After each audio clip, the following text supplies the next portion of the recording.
The day silence broke when a guard heard an unexpected voice.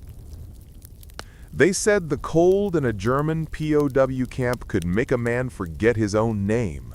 But on that winter morning in 1944, in Stalag 9B, the cold did something different. It sharpened everything.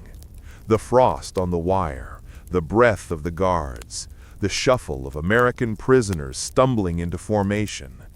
The camp was quiet, the kind of heavy quiet that only existed before roll call. No one dared speak. No one dared look a guard in the eye. Until one voice shattered it. A single word, clear, firm, and spoken in perfect German. And it came from a man the Nazis had been trained to underestimate. A routine morning broken. The men of the 333rd Field Artillery Battalion had been captured after the Battle of the Bulge.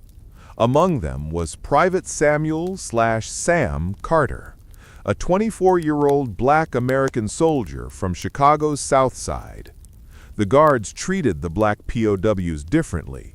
Harsher work details, worse rations, insults thrown like stones. To them, these men represented something that defied Nazi ideology by simply existing in uniform. That morning, as an icy wind swept across the yard, a guard named Gefreiter Klaus Ritter barked, "Schneller! Kopf runter! Keine Reden!" Most men kept their eyes on the frozen ground. Some clenched fists to keep warm. Sam stood still, exhausted and hungry, but refusing to bow his head entirely. The guard stepped toward him, irritated, and shouted again. And Sam replied, in fluent, crisp German, "Wir sind so schnell wie wir können, Herr Wachtmann." "We are going as fast as we can, guard." The yard froze. Even the wind seemed to stop. Ritter stared at him, stunned. This wasn't supposed to happen. Not here. The hidden skill. Sam Carter hadn't learned German from a professor or a soldier. He had learned it from his grandmother's neighbor, an elderly German immigrant named Herr Weissman, who ran a small bakery on 47th Street. As a boy, Sam used to deliver groceries to him, and the old man would teach him words, phrases, idioms. When he reached high school, he became one of the few black students in the city taking German language classes. He even hoped to become a translator someday, long before war ever entered his world. That skill, forgotten by almost everyone around him, now stood exposed under the gray sky of a Nazi camp. The guard's shock. Ritter lowered his rifle slightly, confused. You speak German?" Sam answered with confidence, "Ja, ich spreche die Sprache sehr gut." "Yes, I speak the language very well." A few POWs glanced up, unsure whether Sam had just saved himself or doomed them all. Ritter took a slow step closer, studying him as if seeing him for the first time. The guard's expression carried something foreign to the camp. Uncertainty, even curiosity. Nazi propaganda had taught him that African Americans lacked discipline, intelligence, and capability. And yet here Sam stood, correcting Ritter's grammar with the cadence of a native speaker. It was the first crack in Ritter's world, small but undeniable. A shift in power. After roll call, Sam expected punishment, a beating, solitary confinement, or extra labor. But instead, Ritter approached quietly and said, "Come with me." Sam followed him through the snow to a storage shed. Inside, Ritter spoke more softly.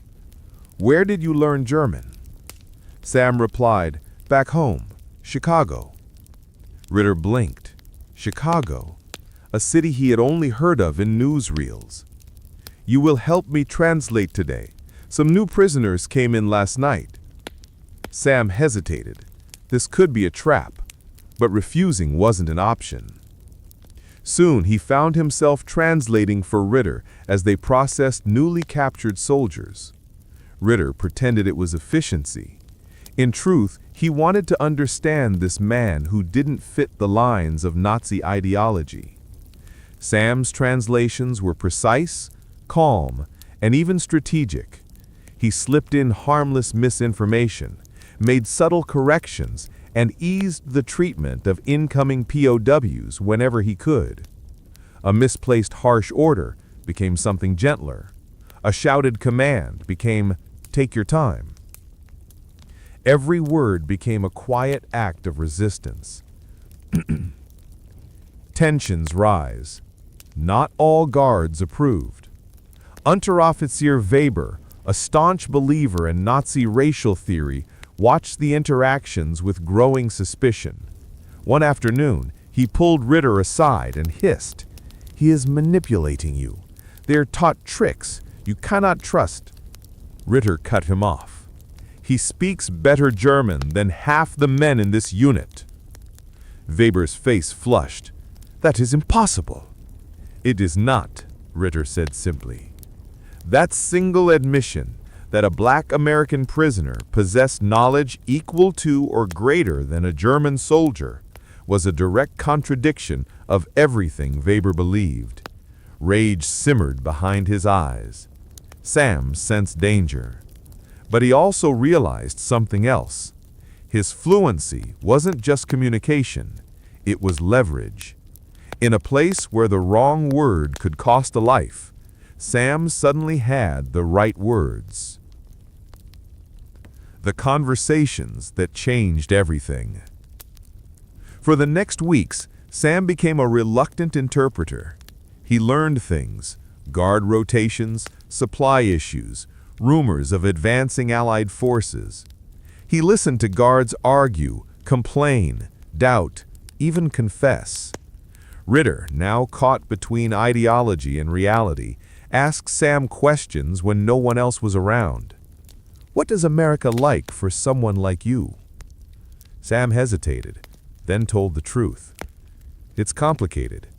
I fight for a country where I still can't vote freely in some states, where people like me face prejudice every day. But I still believe in what the country can become." Ritter said nothing for a long time. It was the first meaningful conversation he had ever had with a black man, and it shook him more than any Allied artillery had. The moment of danger.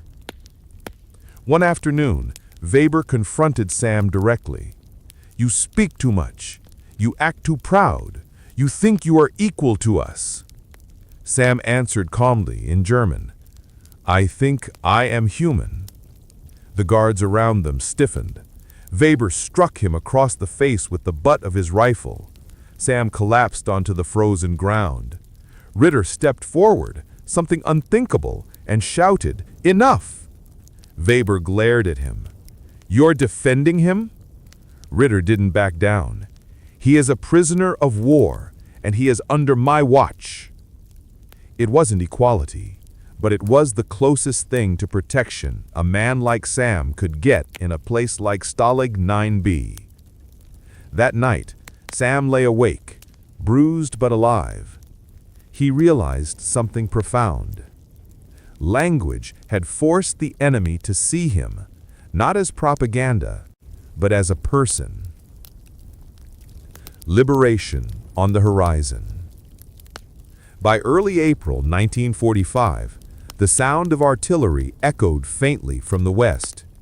The guards whispered nervously. The war was slipping away. One morning, Ritter came to Sam during roll call and quietly said, "Your army, they are close." Sam nodded. He already knew. He had translated enough to understand that the Reich was crumbling. On April 2nd, American forces finally reached the perimeter of Stalag 9B. The guards fled, leaving rifles half buried in the snow. When the first U.S. soldiers entered the camp, Sam stood among the shivering prisoners and raised his hand. A young lieutenant stared at him and said, "You okay, soldier?" Sam replied, "Yes, sir, and we've got a lot to tell you." He said it in English, but with the confidence of a man who had survived in 2 languages.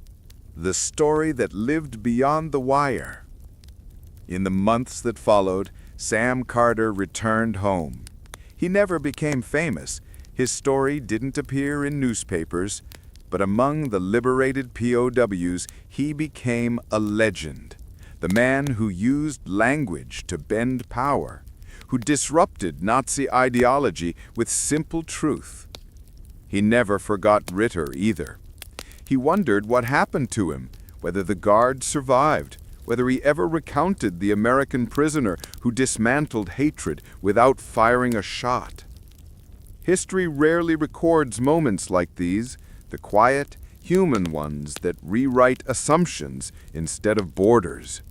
But they existed, hidden in camps and battlefields across Europe. And on that freezing morning in 1944, the silence of a Nazi POW camp broke because one black American soldier dared to speak. Not in defiance, not in rage, but in flawless German, the language his captors believed could never belong to someone like him. It was a reminder that the most powerful blows against oppression sometimes come not from weapons, but from words, spoken with clarity, courage, and undeniable humanity. A hidden skill born far from the battlefield. They say every war is fought twice, once on the battlefield and once inside the stories that survive it.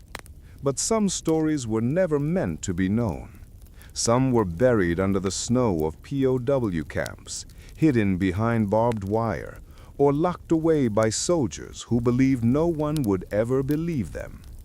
This is one of those stories, of men whose greatest weapon was not a rifle or grenade, but a skill they carried from childhood streets, immigrant neighborhoods, and broken dreams left behind before the war ever began. A skill the enemy never saw coming. The soldier the Nazis didn't understand. In the winter of 1944, as the German war machine began to fracture, POW camps filled with American soldiers captured during the brutal Ardennes offensive. Among them was Corporal Daniel Rivera, a radio operator from New York City's Lower East Side. He was tired, starving, and covered in the dirt of battle. To the Nazi guards, Daniel was just another American prisoner, another uniform, another enemy, another defeated soldier marching into captivity. What they didn't know was that Daniel had grown up speaking 3 languages before he ever learned to hold a rifle. Spanish at home, English in the streets, and German. Fluent, polished, natural, learned from the Jewish tailor who lived in the apartment below his. Before the war, a world made of words. Daniel could still remember afternoons from his childhood spent in Mr. Rosenfeld's shop on Delancey Street. The old man would talk to him while sewing coats, telling stories about Berlin, opera houses, literature, and the home he fled before Hitler rose to power. Daniel listened like a sponge, and Rosenfeld, amused by the boy's curiosity, began teaching him phrases. Guten Morgen, Junge. Sprich langsam. Man muss immer zuhören bevor man spricht. You must always listen before you speak.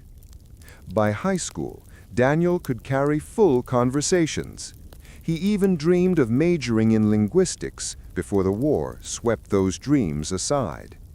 In 1943, when he enlisted, he marked English-Spanish bilingual on the forms. The recruit officer barely glanced at it. No one asked about German. No one knew. It was a part of Daniel's life that seemed irrelevant until the moment it became the only thing keeping him alive. The moment everything changed. On Daniel's 5th day in Stalag VG, the guards conducted a routine inspection. Hunger made the men sluggish. Frostbite gnawed at their fingers. A guard shouted repeatedly at a young soldier struggling to understand the command. Los, Bewegung, move! The guard grew angrier, raising his rifle. Something inside Daniel snapped. Maybe it was instinct. Maybe it was fatigue. Maybe it was the belief that silence could kill faster than a bullet. He stepped forward and said in flawless German, hat Hunger und kann sie nicht verstehen. Ich kann übersetzen. He is hungry and cannot understand you. I can translate. The guard's face twisted in confusion. Behind him, the other prisoners stared, wide-eyed. Daniel had just broken the unwritten rule of POW survival. Never stand out. Shock, suspicion, and a new reality. The guards hauled Daniel away for questioning. They demanded to know if he was German-born, if he was a spy, if he had infiltrated the American army.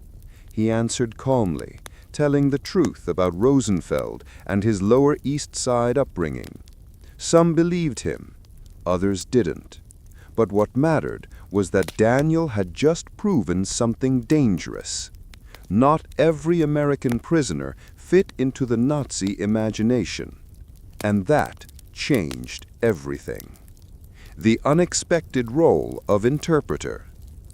Instead of punishment, Daniel was reassigned as a camp interpreter. Guards barked questions. Prisoners whispered fears. Confusion danced between languages, and Daniel stood at the center, the bridge no one expected. He walked a razor's edge every day. One mistranslated word could expose him. One slip of the tongue could doom others. One sign of defiance could lead to execution. Yet he used his skill quietly, strategically. When a guard ordered a harsh punishment, Daniel softened the command. When a prisoner tried to speak out of desperation, he rewrote their words to keep them safe. When a sick soldier begged for medicine, Daniel framed it as a request beneficial to German order rather than mercy. In a world where survival depended on fear, Daniel wielded language like a delicate knife, cutting through hatred without letting anyone see the blade. The crash of ideology. The most remarkable shift came when one guard, Sergeant Vogel, began questioning Daniel during their daily interactions. "You speak German better than some men I know. How is that possible for someone like you?" Daniel didn't miss the implication, someone like you, meaning a poor kid from a mixed neighborhood of immigrants and refugees, meaning someone who didn't fit the Nazi ideal. In America, people argue and struggle, but we try to make room for everyone. The sentence hung in the air like forbidden truth. Hidden knowledge, hidden resistance. Daniel's German opened doors the guards didn't realize. He overheard arguments, troop movements, rumors of the collapsing front. He passed whispers to fellow prisoners during nighttime roll call. He warned them when searches were coming. He helped plan small acts of resistance, hiding extra bread, protecting the weakest, organizing signals. Once, he translated a guard's order incorrectly on purpose, saving 10 men from being transferred to a labor camp known for killing prisoners through exhaustion. The guards never suspected. The prisoners never forgot. In an environment designed to break human spirit, Daniel's skill became a small flicker of power. The escape that almost was. In February 1945, As Allied forces pushed deeper into Germany, Daniel received information, accidentally overheard, that parts of the camp would be evacuated. He knew what evacuation meant: forced marches, starvation, death in the snow. He devised a risky plan. Keep misinformation flowing, delay orders, confuse guards, make them believe other sections were being evacuated first. The plan worked long enough for American artillery to reach the outskirts. The thunder of liberation echoed before the prisoners were marched away. But success had a cost. Weber, one of the more fanatical guards, grew suspicious. He confronted Daniel late one evening. "You know too much," Weber said. "You listened too closely." Daniel's heart pounded. But before Weber could act, explosions thundered in the distance, searchlights snapped off, sirens wailed, chaos erupted, and liberation arrived in fire and smoke. The return home. When the gates finally broke open and American soldiers swarmed in, Daniel stepped forward, exhausted but unbroken. A sergeant asked him how the hell he'd survived so long. Daniel simply said, "I listened." It was only after returning home that he realized how extraordinary his story was. His hidden skill, something learned in the narrow streets of an immigrant neighborhood, had held more power than any weapon he carried into battle. He never wrote a memoir. He never claimed heroism. But the men he saved spoke his name for decades, passing it down like legend. Because Daniel Rivera had shown that war isn't just won by muscle or machinery.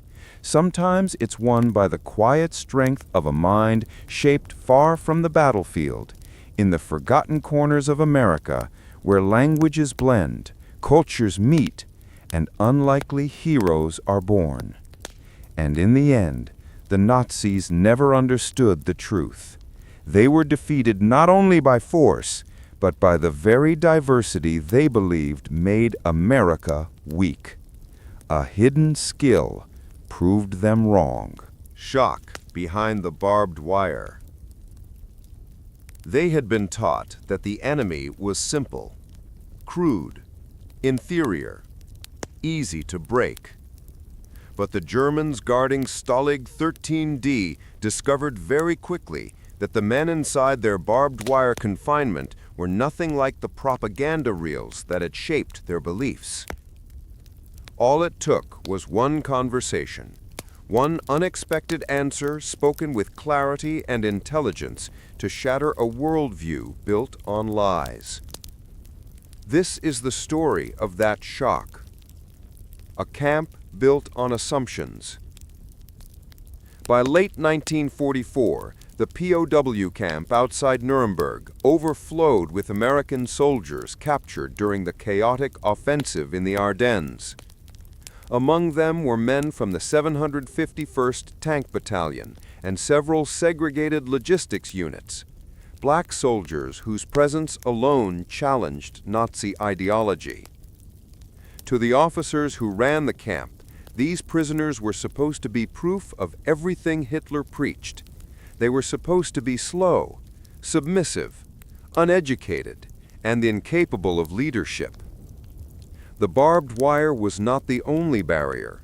They believed their ideology would keep these prisoners in their place. But ideology would soon collide with reality. The first crack in the system. On a frozen December morning, Oberleutnant Franz Keller, a rising Nazi officer fresh from university indoctrination courses, conducted an interrogation of selected prisoners. He was looking for intelligence, unit numbers, supply routes, morale. His tone was dismissive as he questioned Sergeant Thomas Gray, a 26-year-old radio technician from Detroit. Gray was tired, bruised, starving, but his eyes burned with quiet defiance. Keller noticed it and felt irritation grow inside him. "You are far from home," Keller said coldly. "Do you even understand the nature of this war? Do you understand anything beyond taking orders?" He expected silence or fear.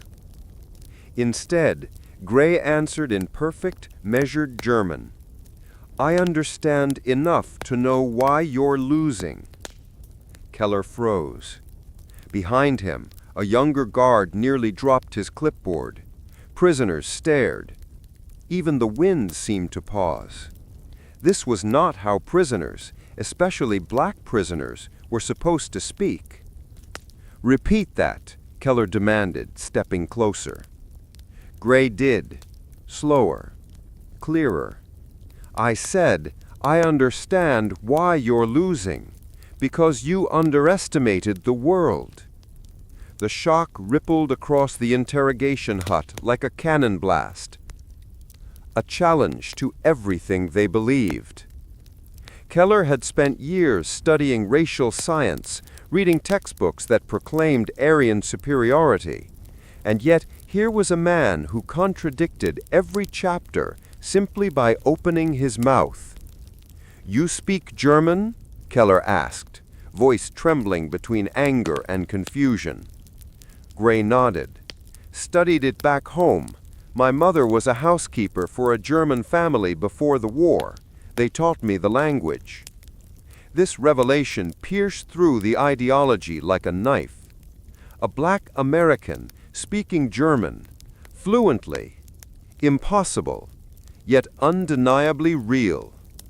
Keller's jaw tightened. The textbooks had not prepared him for this. Intelligence in a place not meant for it. From that day forward, German officers watched the prisoners with new, uneasy eyes. They saw men playing chess with skill that rivaled officers' clubs in Berlin. They heard prisoners debating politics, poetry, and engineering. They witnessed soldiers organizing food distribution inside the camp more efficiently than the guards handled their own rations. These were not men of inferior capacity. These were Americans, educated, disciplined, sharp. Worse, they were black Americans, contradicting pillar after pillar of Nazi ideology. The shock became undeniable. The officer who couldn't look away. Among the shaken officers was Hauptmann Dieter Vogt, a mid-ranking commander known for his absolute loyalty to Nazi doctrine. He requested a second interrogation of Sergeant Gray, determined to expose weakness or deception. He sat across from Gray on a wooden desk, hands folded, eyes narrow. "You speak well," Vogt said, "but language is imitation. Intelligence is another matter." Gray raised an eyebrow. "Ask your questions." Vogt began testing him. Math problems, military theory, technical radio questions, even philosophical challenges. Each answer Gray delivered was calm, precise, thoughtful. With every response, Vogt felt the ideological foundation underneath him shake. "This is not possible," Vogt whispered. Gray leaned forward. "You believe your enemy is small because your world is small." Those words hit harder than any artillery shell Vogt had ever heard. Whispers through the barracks. News traveled fast through the camp. Sergeant Gray spoke German to the officers. He embarrassed Keller. They're afraid of him now. Black and white prisoners alike felt a shift. The guards spoke less boldly. They watched more. They hesitated before barking orders. Something had cracked inside the system. Not all guards were shaken. Some grew angrier, vicious even. But a visible fracture had formed. Prisoners who had felt invisible for months now realized something powerful. The enemy had believed their own lies, and now their lies weren't holding. The day reality collided with propaganda. The breaking point came during a routine inspection when one guard mocked the prisoners' intelligence, calling them simple animals. He expected laughter from fellow soldiers. Instead, Sergeant Gray stepped forward and recited a line in German from Goethe's Faust. Es ehrt der Mensch, solang strebt. The guard blinked in shock. Gray wasn't done. He followed with a verse from Schiller, then a mathematical explanation of the radio frequencies used by the German army. Silence. Stunned, painful silence. For the first time, every guard faced the truth they could no longer deny. Their ideology wasn't just flawed, it was fantasy. A few guards looked away, ashamed. Others clenched their fists in anger. But no one, not even Keller or Vogt, could muster a response. Behind the barbed wire, the prisoners stood a little taller. How cracks turn into breaks. Over the next few weeks, the officers' behavior became increasingly erratic. They avoided debates, avoided questions, even avoided looking Gray in the eye. Some began doubting doctrines they had followed their entire lives. Others doubled down, enforcing harsher rules to mask their insecurity. The ideological foundation of the camp was collapsing from the inside, and the Americans, especially the Black Americans, could feel it. They were winning a battle without bullets. Liberation and the last conversation. In April 1945, as U.S. forces neared Nuremberg, guards panicked. Orders were confused. Some fled. Others surrendered. The camp erupted into chaos. Before fleeing his post, Vogt approached Sergeant Gray one last time. His face was pale, his voice unsteady. "You have changed how I see everything," he admitted. Gray didn't smile.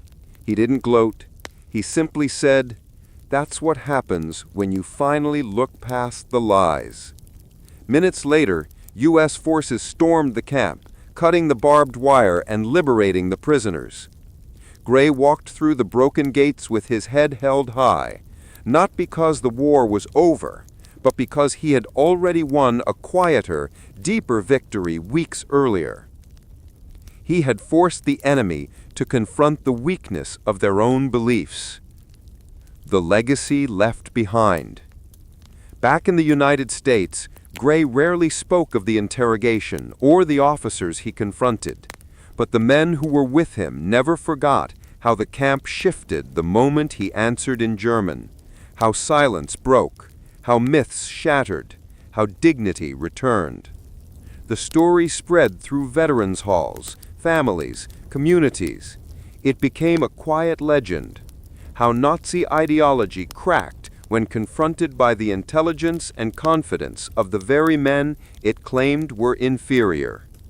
A reminder that propaganda collapses the moment truth stands up and speaks, even if that truth stands inside. Conversations that changed the power dynamic.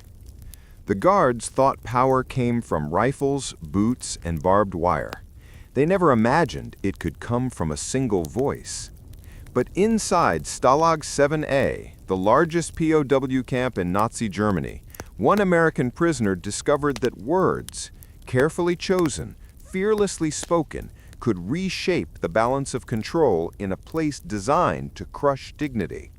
And the guards never saw it coming. A skill no one expected. Among the thousands of Americans marched into captivity after the Battle of the Bulge was Private Elijah Ward, a 23-year-old supply clerk from Philadelphia. Elijah wasn't a hero by Hollywood standards. No medals, no battlefield glory. He was quiet, observant, the type of man who noticed everything but said little. But he carried something the Nazis didn't expect: languages. Raised in a neighborhood of immigrants, Irish, German, Polish, Jewish, Elijah grew up absorbing sounds and phrases like a sponge. His best friend's grandmother taught him German lullabies. His after-school job at a Jewish bakery taught him accents, idioms, and grammar. By the time he enlisted, he spoke English, German, and a little Yiddish. His commanding officer never cared. The Nazi guards never imagined it. Until the day everything changed. The first conversation that shifted control. It happened during morning roll call. The guards shouted orders, but the newly arrived American prisoners were confused, exhausted, half frozen. A guard grabbed a young soldier by the collar, screaming, "Los, belef dich, du dummer Hund!" The soldier didn't understand. He trembled. Others stepped back. Elijah stepped forward. In flawless German, he said quietly, "He's not refusing. He's cold and hungry. Let me translate." The guard froze, stunned. This wasn't supposed to happen. A black American speaking exact, educated German, calmly, confidently, did not fit into Nazi racial ideology. The guard hesitated, long enough for Elijah to gently translate the order to the soldier. Roll call continued without violence, and in that moment, something shifted. Not a rebellion, not an uprising, just a crack, a tiny fracture in the rigid power structure of the camp. Becoming the bridge. Word spread fast. Elijah speaks German. He kept Schaefer from getting beaten. He can understand everything the guards say. Soon, guards began calling on him to interpret. At first, it was convenience. They didn't want to shout themselves hoarse. But gradually, it became something more complicated.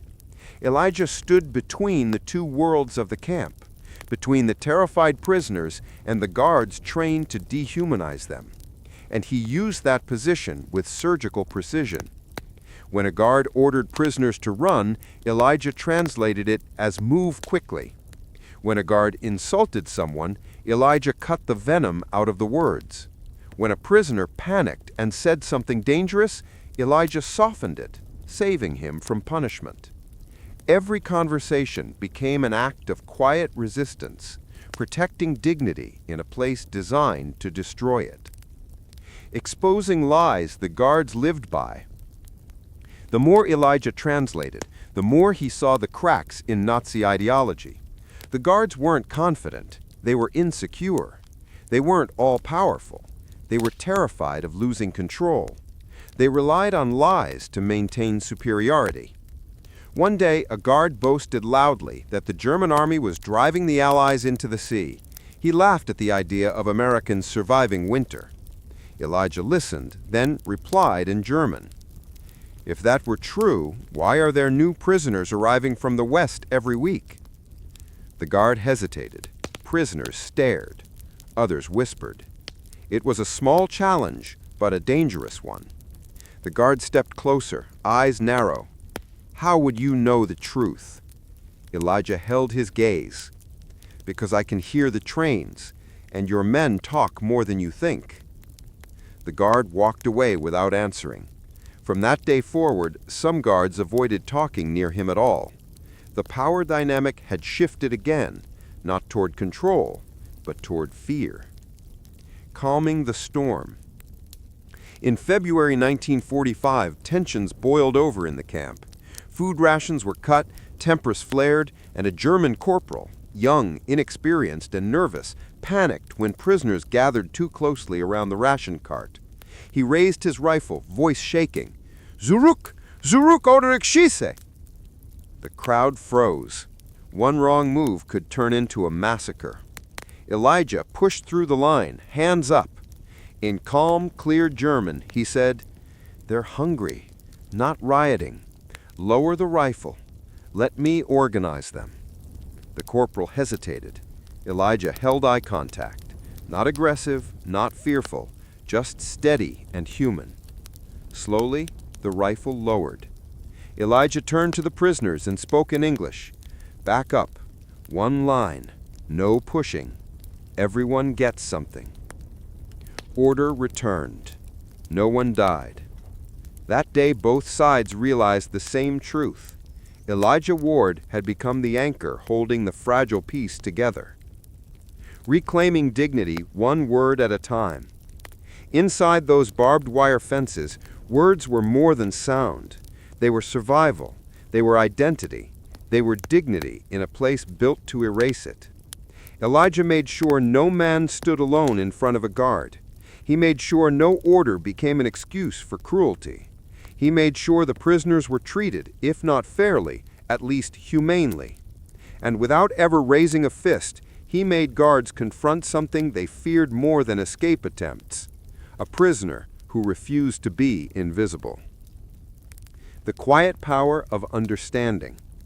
The most surprising moments came not from conflict, but from conversation. One night, a German sergeant smoking near the perimeter muttered to Elijah, "You speak like an educated man. Why would a country like yours let someone like you serve?" Elijah didn't miss the layered meaning. He answered carefully, "In my country, we're still fighting for equality, but at least we believe it's possible." The sergeant stared at him, troubled. No propaganda class had prepared him for that answer. Another crack in the system. The liberation that proved him right. When American forces approached in April 1945, the guards grew frantic. Command broke down. Fear replaced arrogance. A desperate guard ordered the prisoners to prepare for evacuation, a march that would kill the weakest among them. Elijah stepped forward, speaking loudly in German for everyone to hear. "The war is lost. If you march us out, you'll be abandoning your post, and you know what your officers do to deserters." The guard's face went pale. Within hours, the evacuation order collapsed. The prisoners stayed in the camp. And when U.S. tanks rolled through the gates, every man walked toward freedom alive. A voice that outlived the war. Elijah never bragged about what he did.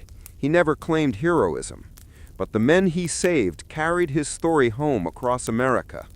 They spoke of the translator who used words like armor, who shielded them in moments of danger, who challenged lies, neutralized violence, and quietly reclaimed dignity in the unlikeliest place on earth. Because behind the barbed wire of a Nazi camp, power didn't belong to rifles or guards or ideology. Sometimes it belonged to a single man who understood that a voice, steady, fearless, and truthful, could change everything. Dangerous knowledge, when fluency became a strategic advantage. They never planned to become spies. They only wanted to survive the war. But inside a frozen German POW camp in 1944, 3 American soldiers discovered that their childhood fluency in German was no longer just a family inheritance. It had become dangerous knowledge, powerful enough to shift the balance between life and death. The story. The guards at Stalag 9C believed they understood their prisoners. To them, Americans were loud, direct, and linguistically helpless, barely capable of pronouncing Guten Morgen, let alone following complex conversations. That assumption made the officers careless, and carelessness made room for opportunity.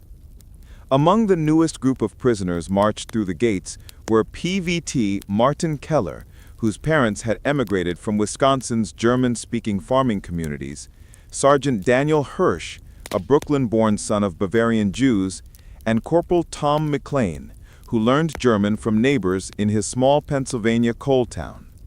None of them advertised this skill when they enlisted. It didn't seem important then. But now, the language of their ancestors echoed around them in guard towers, mess halls, and late-night patrols, and the Americans realized they understood every word. At first, they said nothing. In a camp full of starvation rations, freezing nights, and brutal work details, being noticed, especially by the wrong guard, could get a man killed. But information had a way of demanding action. It began one icy morning, when Hirsch overheard 2 guards arguing near the fence. Their voices rose sharply. An ammunition shortage, a surprise inspection from Berlin, and a transfer order for 40 prisoners to a work detail rumored to be deadly. Hirsch stiffened. His barracks number was on that list. He whispered the news to Keller and McLean that night, speaking in English as quietly as frost forming on the window. The men exchanged a glance that carried the weight of a decision. Their fluency could save lives, or cost them their own. From that moment, they listened with intent. Keller positioned himself near the soup line each evening, catching careless conversations between new guards fresh from the Eastern Front. McLean pretended to sleep near the barracks door, filtering every whispered complaint about shortages, discipline, or supply trains. Hirsch became the strategist, piecing fragments together like a puzzle only he could see. Soon they were intercepting more than gossip. They learned about a planned relocation of the camp's Allied prisoners toward the interior, a forced winter march many wouldn't survive. They discovered which guards hated the regime and which ones were eager to prove their loyalty. They overheard the coded rhythm of German patrols, the changing of tower shifts, and the growing tension as Allied bombers thundered closer each night. Their fluency became a weapon, quiet, invisible, impossible to detect.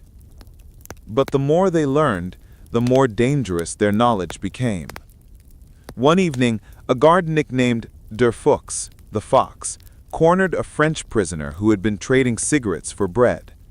Keller watched as the man was beaten, accused of knowing too much. The message was unmistakably clear. In this place, information was a crime. Yet the Americans continued. When the deadly work detail list was posted, Hirsch managed to slip into the line of a different group, blending himself into a column leaving for woodcutting duties instead. A small change, but one that saved him.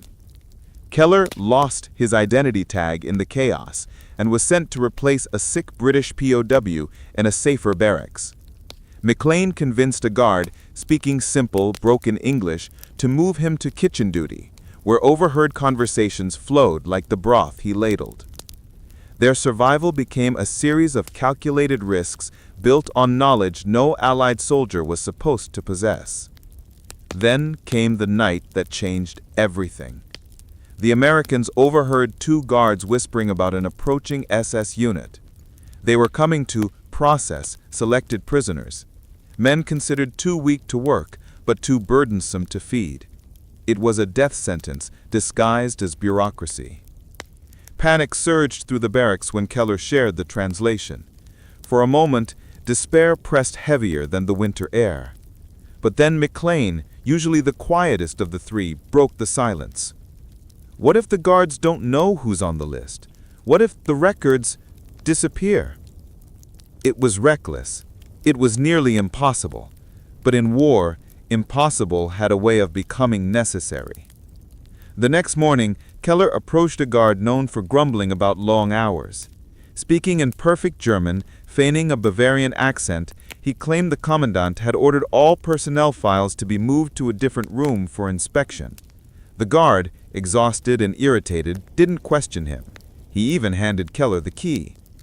Inside the dim records office, the Americans worked quickly.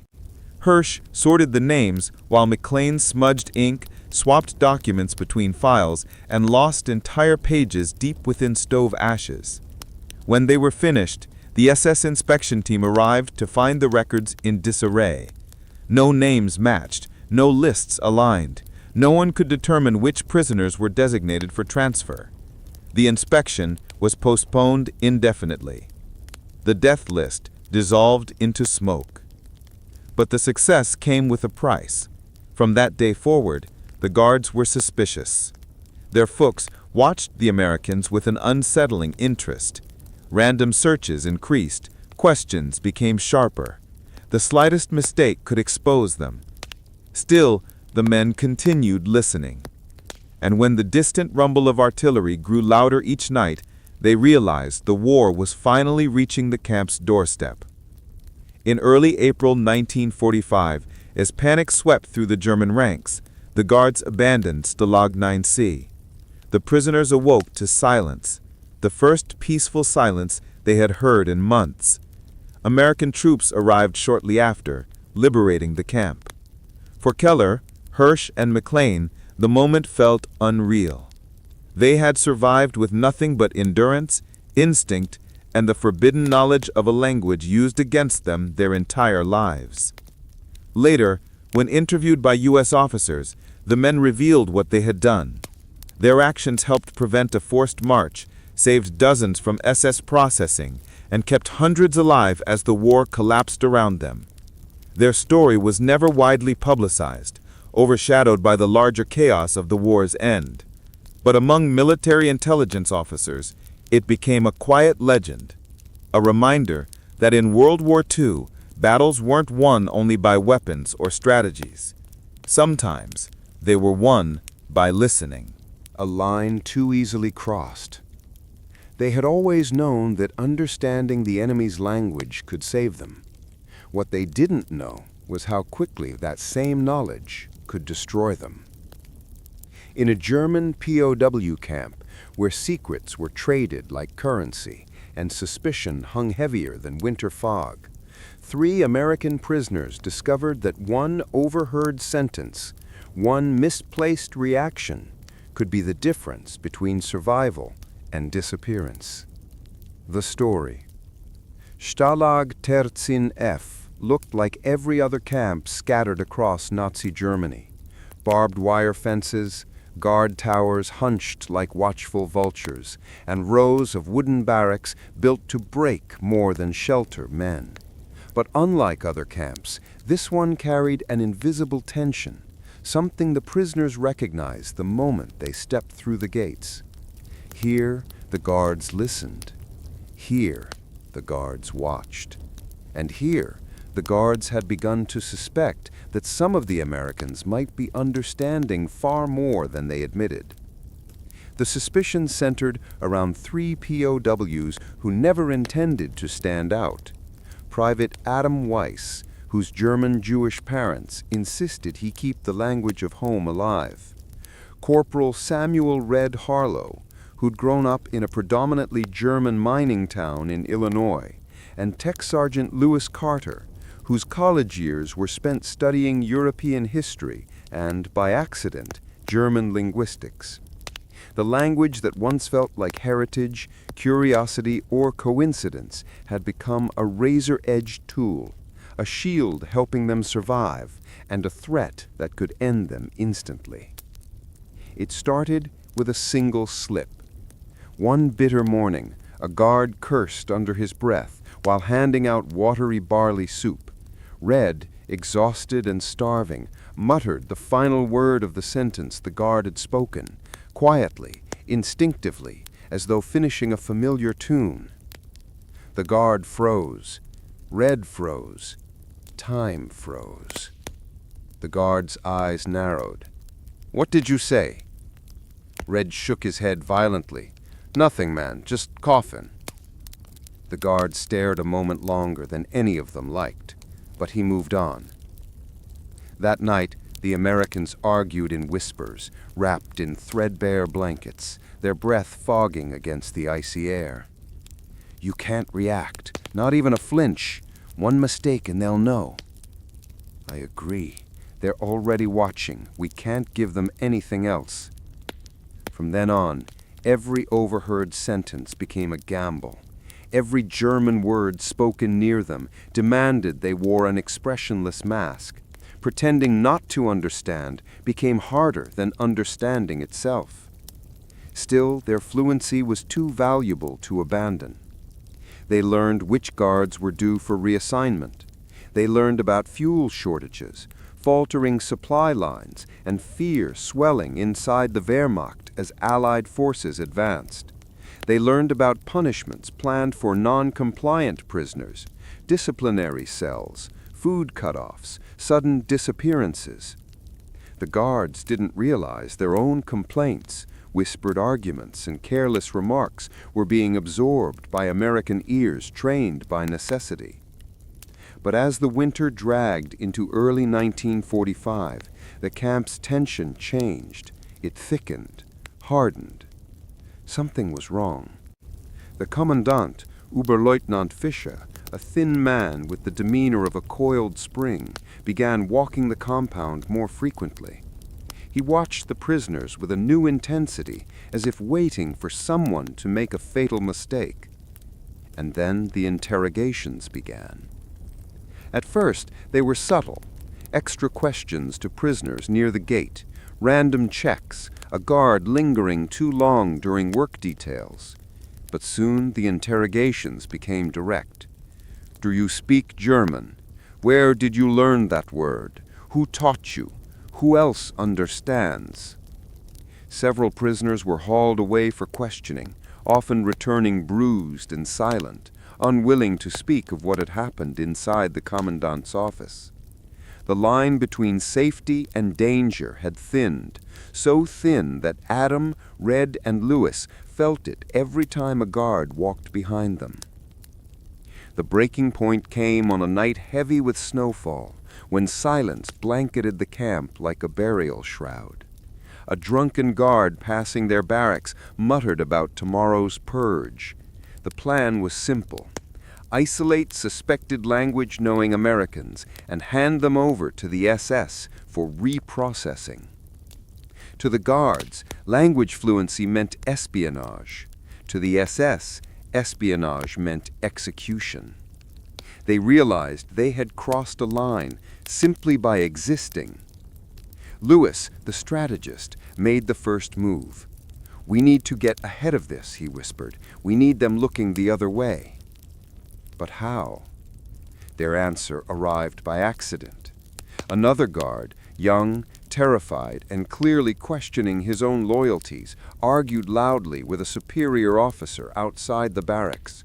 Words spilled out with the panic of a man cracking under pressure. The Americans listened, every sentence. The guard revealed that the camp's communication lines were broken. The incoming SS unit expected confirmation before arrival. Without it, their schedule could be delayed by a day, maybe two.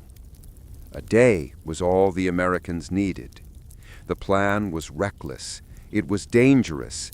It was crossing a line that could not be uncrossed. At dawn, Adam crafted a believable distraction.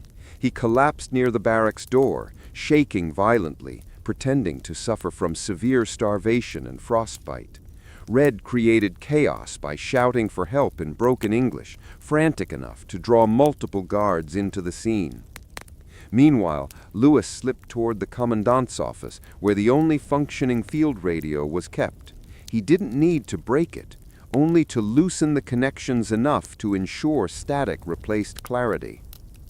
It took less than 2 minutes, just enough. When the SS unit radioed for confirmation, Fisher himself attempted to respond. All he heard was a shriek of static. "Damn this equipment," he barked, slapping the receiver. The delay worked. The purge was postponed. But the guards were now fully convinced that something inside the camp was wrong, dangerously wrong. Paranoia swept the compound. Search parties doubled. Patrols grew violent. Suspicion turned into an infection, rotting discipline from the inside. Yet, amid the chaos, Allied artillery began echoing from the east. The ground trembled. German officers whispered about retreat. Rumors of American divisions nearby grew louder with each hour.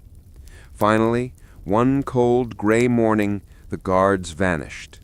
Uniforms abandoned, towers empty, keys left swinging from doors as if the camp itself had exhaled in relief.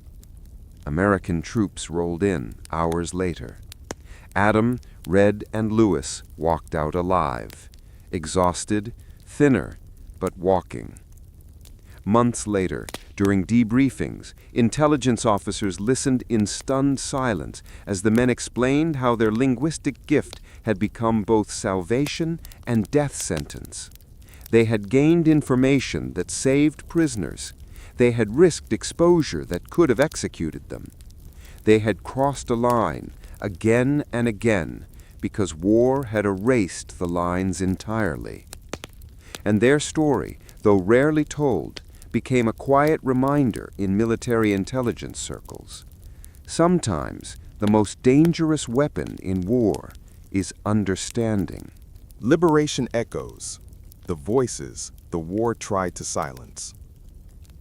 They were never meant to be remembered, not in German records, not in American reports, not even in the fading memories of a war too vast to hold every truth. But when Allied tanks finally tore through the rusted gates of Stalag 7-K in April 1945, a group of surviving Black American POWs stepped into the light carrying a story that defied every myth the war had built. A story the world had tried, intentionally and unintentionally, to silence. This is the story they brought home. The story. Stalag 7-K lay deep in Bavaria, a hastily constructed camp meant for laborers, political prisoners, and anyone the collapsing Nazi state considered expendable. By the winter of 1944, it held a mix of Allied soldiers, French, Polish, Soviet, British, but tucked in the farthest corner, past 2 layers of wire fencing, were the barracks of the African American prisoners of war. They were never officially segregated, not on paper, but the dirt paths of the camp told the truth more clearly than any document. One of these prisoners was Private First Class Henry Hank Jefferson, a 23-year-old from Birmingham, Alabama. He had joined the war not for glory, not for medals, but because he believed, perhaps naively, that wearing the same uniform as every other American would finally make him equal. Instead, he found himself marched through the gates of a German camp, where the guards looked at him with a mixture of confusion, fascination, and inherited hatred. Nazi racial ideology had prepared them to see black men as inferior. Yet here were Black Americans who spoke English, carried uniforms, and fought against one of the world's most brutal regimes. That contradiction, that shattering of ideological certainty, created a strange, dangerous tension. He learned this on his first night when a young guard approached the segregated barracks. The guard stared at him for several seconds before saying in broken English, "You are American?" Hank held the guard's gaze and simply nodded. The guard frowned, muttered something in German involving Rechenkunde, racial science, and walked away unsettled. Hank didn't need to understand the full sentence to know he was being studied. He was used to being watched, but in Stalag 7-K, being interesting could get you beaten. Being too intelligent could get you killed. The Black POWs learned quickly that they had to walk a razor-thin line. A camp of contradictions. The guards didn't know what to make of them, but the other prisoners did. One British POW, Corporal Thomas Avery, whispered to Hank during a labor detail, "They treat you differently. Kinda sometimes. Harsher other times. It's like they don't know where to put you." Hank shrugged. Story of our lives, ain't it? But the truth was stranger. Some guards, indoctrinated since childhood, believed Black Americans were incapable of understanding German. That assumption became a shield, an unexpected, fragile protection. Among the Black POWs was Sergeant Isaiah Monroe, a former railway worker from Chicago who had learned conversational German from immigrant neighbors long before the war. The guards never suspected him. They spoke freely near him about their shortages, their fears, their frustration with Hitler, their disbelief that America allows such men to serve. He listened. He memorized. He survived by knowing everything the enemy assumed he could never understand. One night, he whispered to Hank, "They're planning to close supply lines to our barracks first. Not enough food, they say. They expect us to die off quietly." Hank clenched his jaw. "We won't." But surviving required more than anger. It required strategy. The Black POWs formed a quiet network, passing information through coded whispers, tapping signals across thin barrack walls, and slipping warnings into the hands of French and British POWs who had access to different parts of the camp. Their voices, silenced by war, by racism, by the camp's brutality, became the one thing they could still wield. The winter that tried to kill them. In January 1945, The temperature dropped so low that frost formed inside the barracks. The camp's rations deteriorated to a thin broth that tasted like boiled rainwater. Men woke with their fingers numb, their breath stalled, their bodies refusing to rise. And yet in the darkest month, something unexpected happened.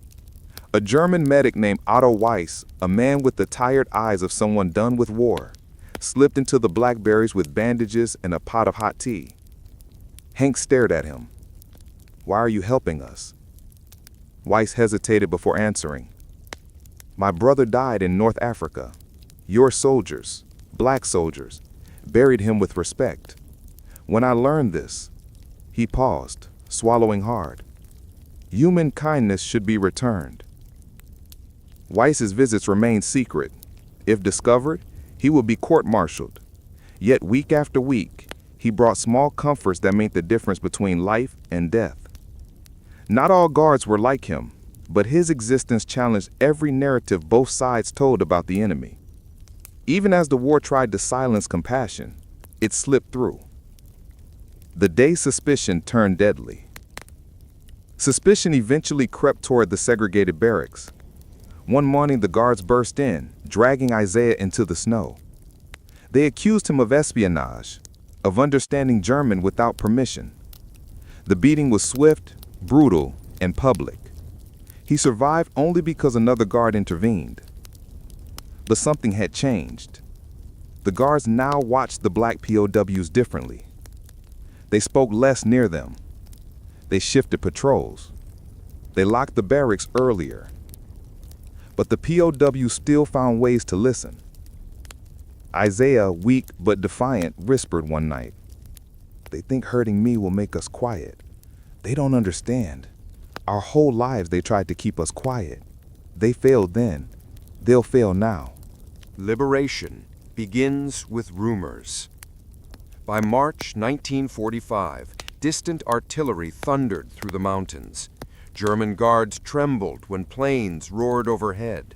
Rumors spread like wildfire. Americans are coming. Patton's men are close. The Reich is finished. But with hope came danger. A cornered enemy is the most unpredictable kind. One night, the commandant ordered a forced march, intending to move the prisoners east, away from the advancing Allies. Forced marches were death sentences. Thousands of POWs died on them. The black POWs knew something had to stop this, and it came from the least expected source. Young Private Emil Hartmann, a guard barely older than Hank, approached their wire fence in the dark. He whispered urgently, "I heard officers. They plan to march you at dawn. Many will die. You must hide. Pretend sick. Pretend anything." Hank narrowed his eyes. "Why warn us?" Hartmann looked down. "My father was killed by Americans in France, but he told me before he died, war makes men do things they regret. If you can choose differently, do. I choose differently now." The next morning, dozens of POWs, black and white, collapsed in their barracks, coughing, shivering, moaning. The guards panicked. Disease and a collapsing camp was the last thing they wanted. The march was canceled. Hours later, Allied artillery hit a nearby railway line, cutting off the commandant's evacuation route entirely. Survival sometimes hinged on a whisper from an unexpected place. Liberation. On April 25, 1945, the guards vanished. At first it felt like a trick, a trap, another tactic of control. But then came the sound, deep, mechanical, glorious. American engines. Tanks burst through the gate. Soldiers, white, black, exhausted, stunned, poured into the camp, helping men who could barely stand. When a black American tank driver jumped from his vehicle and saw Hank, the two stared at each other in disbelief. "You made it," the soldier whispered. "We made it," Hank corrected. As medics treated Isaiah, as British and French POWs embraced, as Otto Weiss stepped forward uncertainly and was shocked when Hank thanked him, The camp became something it had never been: human. The story they carried home. Back in the United States, the black POWs discovered their story didn't fit the narratives being built about the war. Their capture, their segregation, their exploitation, their unexpected alliances, it didn't match the clean lines of American heroism or the caricatures of the German enemy. But they told it anyway. They told of guards who hated them and guards who quietly protected them. They told of danger born from racism and survival born from intelligence and courage. They told of the strange, twisted irony that they had fought abroad for freedoms they still didn't fully have at home, yet found humanity in a place designed to strip it away. And above all, they told a truth the world was not prepared to hear. Their voices survived. The war tried to silence them. History tried to forget them. But liberation didn't just free their bodies, it freed their stories. Stories that echo even now.